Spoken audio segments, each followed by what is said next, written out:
নমস্কার বন্ধুরা, আমি তার রান্নাঘরে আরও একটি রেসিপি নিয়ে চলে এসেছি। কুমড়ো শাকের চচ্চড়ি। কুমড়ো শাক কেটে পরিষ্কার করে ধুয়ে নিয়েছি। এবার লম্বা লম্বা করে ডাঁটাগুলিও কেটে নিয়েছি। লম্বা করে আলু, রাঙা আলু, বেগুন সমস্ত কিছু কেটে জলে পরিষ্কার করে ধুয়ে নিচ্ছি।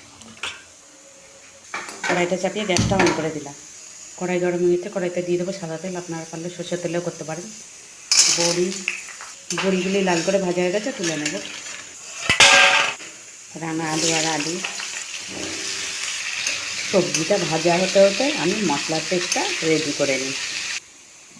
কালো সর্ষে, সাদা সর্ষে আর রাঁধুনি, কাঁচা লঙ্কা সমস্তটা পেস্ট করে নেব। এতে রাঁধুনিটা দিলে অপূর্ব একটা টেস্ট আসে, তার জন্যই দিলাম। সবজিগুলি হালকা ভাজা হয়ে এসে দিয়ে দেবো বেগুন।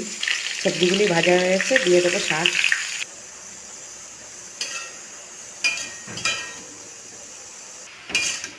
সবজি ও শাক নেড়ে চেড়ে একটু ভেজে নিলাম হালকা করে। এবার নামিয়ে নেব। তেজপাতা, শুকনো লঙ্কা, পাঁচফোড়ন। ফোড়নটা ভাজা হয়ে এলে যে মশলা পেস্টটা রেডি করে রেখেছে ওটা দিয়ে দেবো।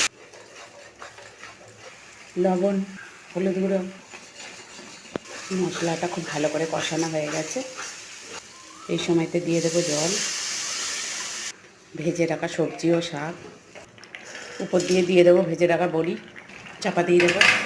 একবার চেক করে নেব। ডাঁটা আলু খুব সুন্দর সিদ্ধ হয়ে গেছে।